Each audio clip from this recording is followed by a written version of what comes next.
Nós estamos na primeira quinzena de março de 2026 e o mercado financeiro brasileiro acaba de assistir à queda simultânea de dois impérios. A ilusão de que uma empresa é grande demais para quebrar foi matematicamente destruída nessa semana. Em questão de horas, o Grupo Pão de Açúcar, GPA, um dos varejistas mais tradicionais do país, pediu socorro à justiça para renegociar 4 bilhões e meio de reais em dívidas. Logo em seguida, a Raízen, a gigante do agronegócio e da energia, protocolou simplesmente o maior pedido de recuperação extrajudicial da história do Brasil. Mais de 65 bilhões de reais em passivos. Nós estamos falando de 70 bilhões de reais em reestruturações de dívida em uma única semana. O investidor amador olha para as ações dessas empresas derretendo na bolsa, custando centavos e acha que é uma oportunidade de compra. Ele acha que a ação está barata. Seja bem-vindo à Lente Financeira. Hoje nós vamos descer para o porão do mercado corporativo. Eu vou te provar como funciona a UTI das grandes empresas, qual é a diferença entre recuperação judicial e extrajudicial, e provar com dados como a quebra de um gigante drena o crédito da economia e afeta o seu bolso, mesmo que você nunca tenha comprado sequer uma ação dessas empresas. Para proteger o seu capital, você precisa entender as regras de falência no Brasil. Então, antes da gente entrar no mérito das empresas que pediram recuperação judicial e entender o impacto delas no seu bolso, você precisa entender como que funciona esse processo de recuperação judicial no Brasil e como nós chegamos nos moldes que é atualmente. Antigamente no Brasil, usávamos a antiga expressão e lei chamada de concordata. Mas você sabe como que isso funcionava na prática? Era uma lei engessada, lá de 1945, criada durante o período do Estado Novo, sob o governo do então presidente Getúlio Vargas. Quando o caixa de uma empresa secava, ela simplesmente ia até o juiz, pedia concordata e ganhava um refresco, um período para respirar, um período compulsório de até 2 anos para pagar as dívidas. Os credores não tinham voz, não existia uma mesa de negociação, não existia um plano de recuperação, de reestruturação do negócio. Era, digamos que, um calote legalizado com data marcada. A consequência óbvia, a empresa não se reestruturava e ao final do prazo, a imensa maioria quebrava de vez. E foi para tentar corrigir essa anomalia que a Lei 11.101 de 2005 criou a recuperação judicial, RJ, e a extrajudicial, RE. Ok, mas como essa engrenagem funciona na prática? Essa forma didática que eu vou tentar colocar para você agora entender definitivamente como que funciona esse mecanismo no Brasil. Obviamente a empresa não pode simplesmente hoje acordar e dizer quebrei, quero uma RJ.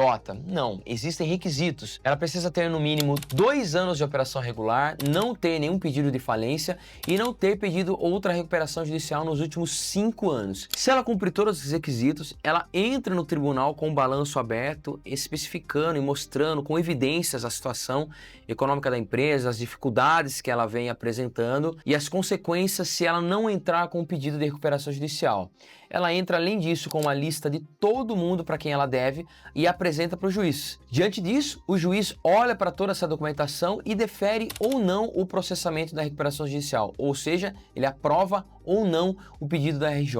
A partir desse segundo, 2 coisas acontecem. A empresa ganha exatos 60 dias para apresentar um plano de recuperação judicial, ou seja, como ela pretende pagar esse buraco. E então, o juiz aciona o famoso stay period, que é um escudo de 180 dias onde nenhum banco ou fornecedor pode cobrar as dívidas ou penhorar os bens da empresa. É o oxigênio na UTI. Aí sim começa a guerra, a Assembleia Geral de Credores. O dono da empresa apresenta o plano dizendo, por exemplo, que quer pagar a dívida com 50% de desconto e 10 anos de prazo. Os credores votam para o plano ser aprovado e a regra geral exige a dupla maioria. Ele precisa de aprovação de mais de 50% dos credores presentes e que esses votos representem mais de 50% do valor do dinheiro devido em cada classe, seja ela trabalhista, bancos, pequenas empresas. Mas Vini, e se os credores odiarem o plano e não der a maioria? O juiz vai decretar falência na hora? Não, nem sempre. O juiz tem uma carta na manga nesse caso chamado cram down. É um poder legal onde, se a empresa conseguir um apoio mínimo geral razoável,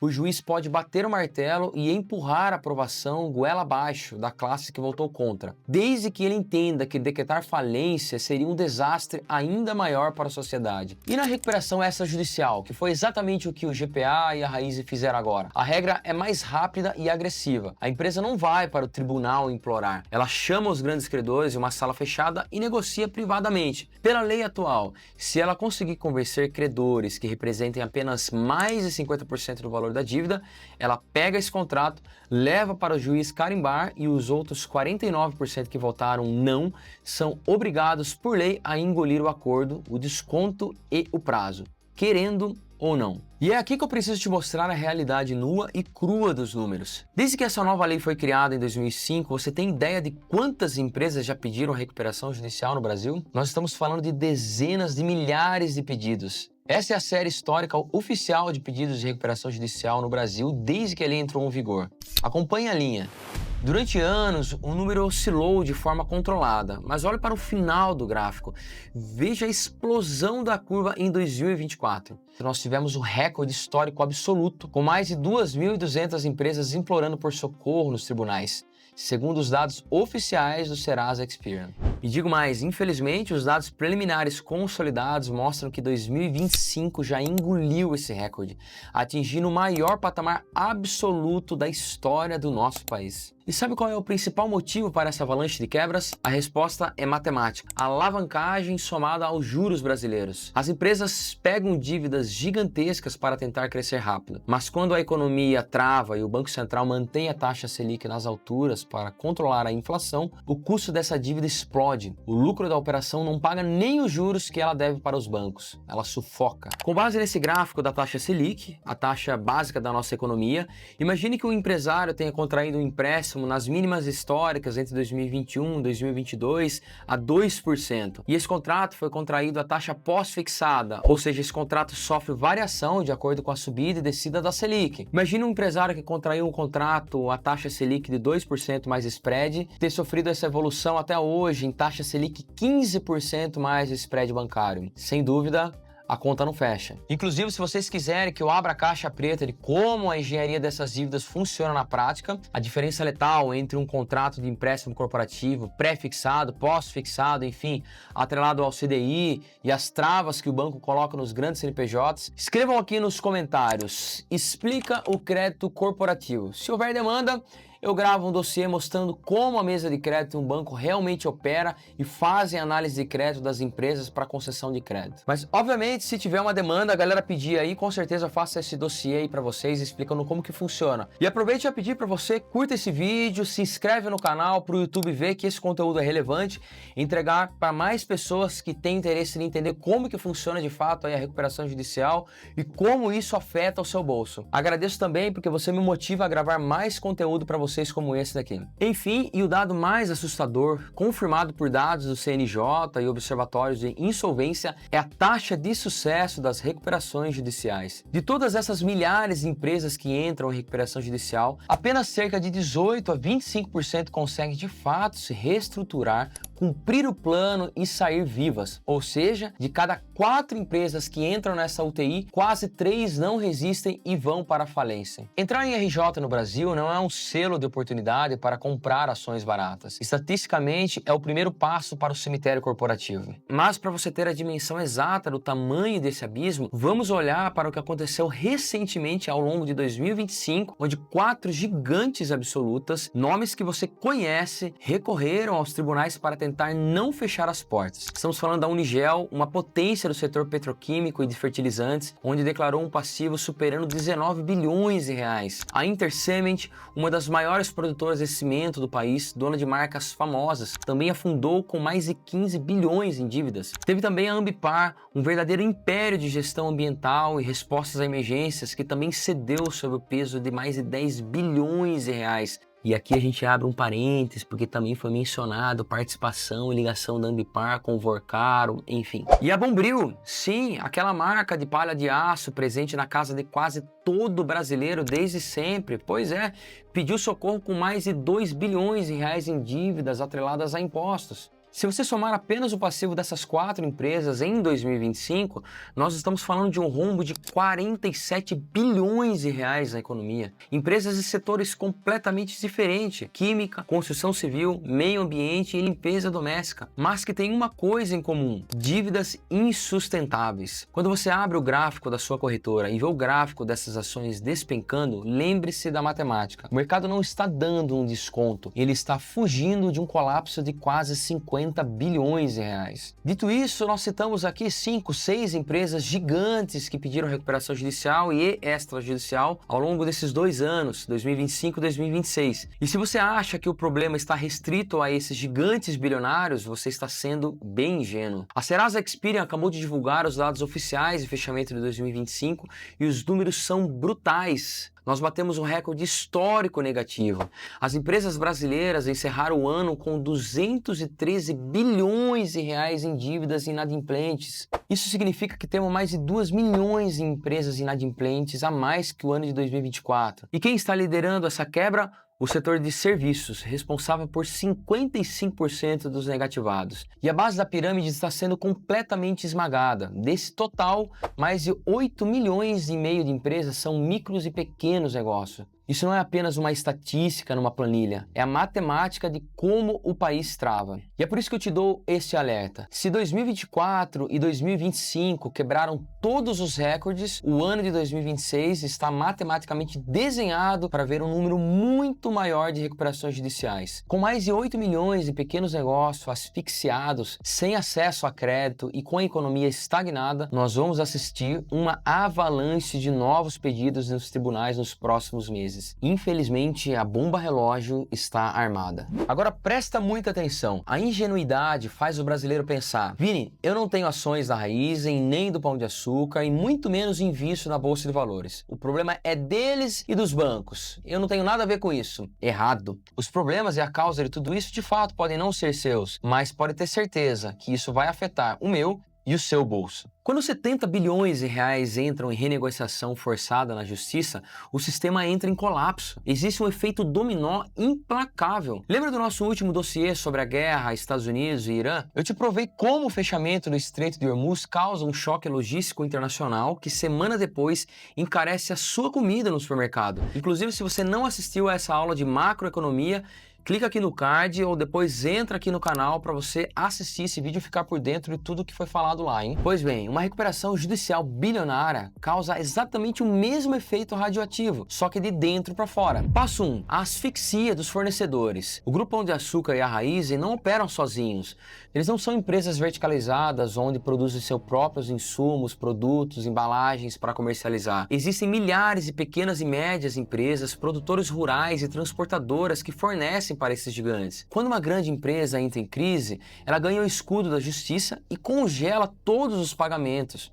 O pequeno fornecedor fica sem fluxo de caixa de um dia para o outro. Ele não consegue pagar a própria folha de pagamento e quebra junto, engrossando as estatísticas da Serasa que acabamos de ver. Presta atenção nesse diagrama. Quando uma empresa entra com um pedido de recuperação judicial ou extrajudicial, todos os seus pagamentos que estavam programados para os fornecedores são congelados. Imagine então a fábrica de pequeno porte, médio porte, o produtor rural, as transportadoras, enfim, todos eles que estavam aguardando a entrada daquele pagamento para, enfim, comprar mais matéria-prima, pagar os seus funcionários, o produtor rural que precisava comprar mais insumos para a produção, a transportadora que precisava abastecer os caminhões para fazer a entrega dos produtos. Toda essa cadeia é automaticamente interrompida porque não tem entrada mais de fluxo de caixa, não tem entrada de dinheiro na empresa que faça com que ele consiga arcar com todos esses custos. Consequências: mais empresas endividadas, endividadas, mais empresas alavancadas, aumento do número de fechamentos, solvências de empresas e mais recuperação judicial. É uma bola de neve, é um efeito cascata, um efeito dominó gigantesco que muitas pessoas não conseguem ter noção. Deixe nos comentários, você conhece alguém ou você já passou por dificuldades decorrentes de uma empresa que pediu recuperação judicial, onde a empresa que você trabalha ou trabalhou deixou de honrar com os compromissos ou até mesmo pagar o seu próprio salário? Deixe nos comentários aqui para que outras pessoas entendam as consequências e o efeito cascata que acontece com o pedido dessas recuperações. Passo 2. A inflação no seu bolso. Os grandes bancos que tomaram esse calote branco bilionário não assumem o prejuízo sorrindo. O banco precisa cobrir o rombo. E como ele faz isso? O comitê de risco de crédito dos grandes bancos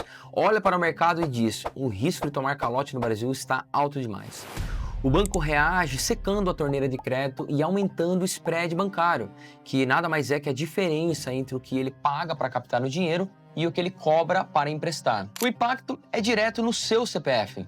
A taxa de financiamento daquele imóvel que você queria comprar fica mais cara, os juros do rotativo do seu cartão de crédito dispara, o limite do cheque especial do mercadinho do seu bairro é cortado e o dono do mercadinho, agora asfixiado por juros mais altos, não tem outra saída. Ele repassa o custo para o preço do pacote de arroz e de feijão na prateleira. Entende a matemática? No final da linha, quando a governança da elite corporativa falha e pede socorro na justiça, é você, o consumidor final, que paga a conta silenciosamente. O mercado pune a ignorância e a torcida. Como um alocador de capital inteligente, como você se protege antes da tragédia como essa acontecer? Você para de olhar para as notícias de expansão e começa a auditar a dívida. O caso da Raizen é clássico, uma expansão acelerada financiada com dívida em um país com Selic de 2 dígitos. A conta nunca fecha. Existe um indicador chamado dívida líquida sobre EBITDA, ou índice de alavancagem. Ele mostra em quantos anos a empresa pagaria o que deve se usasse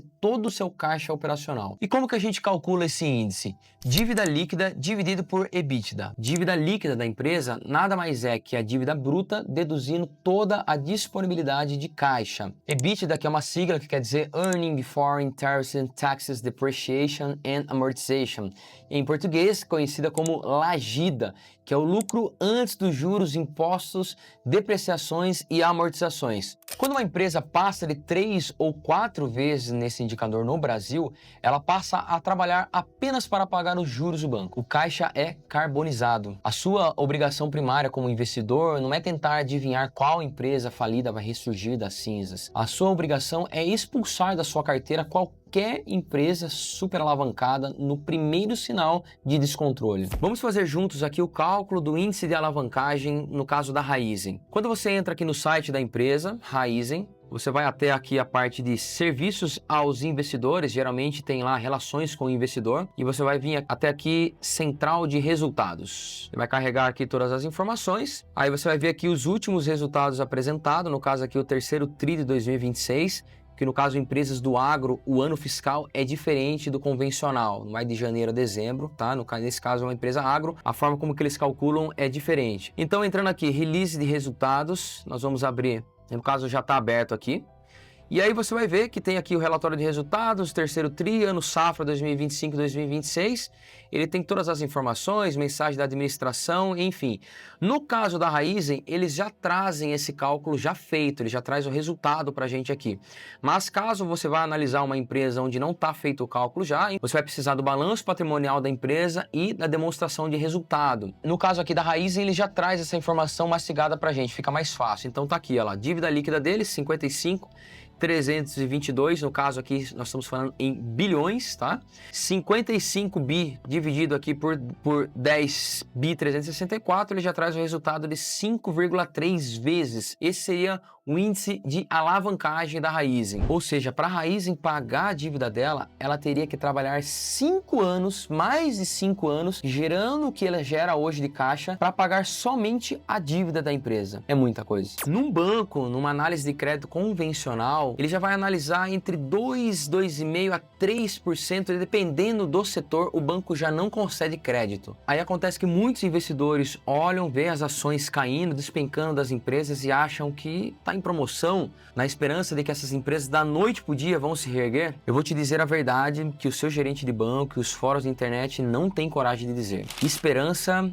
não é estratégia de investimento. Comprar ações de uma empresa em recuperação judicial só porque elas caíram 90% não faz de você um investidor visionário. Faz de você um especulador amador doando liquidez para que os grandes tubarões consigam fugir do barco afundando. Recuperação judicial não é um cupom de desconto. Na maioria das vezes, é o atestado de óbito assinado por um juiz. Lembre-se dessa regra de ouro do nosso canal. O seu patrimônio não é feito de números digitais numa tela. Ele é feito do seu tempo de vida e do seu suor. Quando você joga o seu dinheiro no lixo para tentar ser o herói de uma empresa zumbi, você está literalmente queimando o seu próprio tempo. O mercado financeiro é uma máquina letal e eficiente, desenhada para transferir riqueza de quem não lê balanços para quem estuda fundamentos. De qual lado da mesa você quer sentar daqui para frente? Se você cansou de oba-oba financeira, de ilusões e quer aprender a proteger e multiplicar o seu capital com a frieza de quem entende o jogo institucional de verdade, inscreva-se aqui na Lente Financeira, deixe o seu like,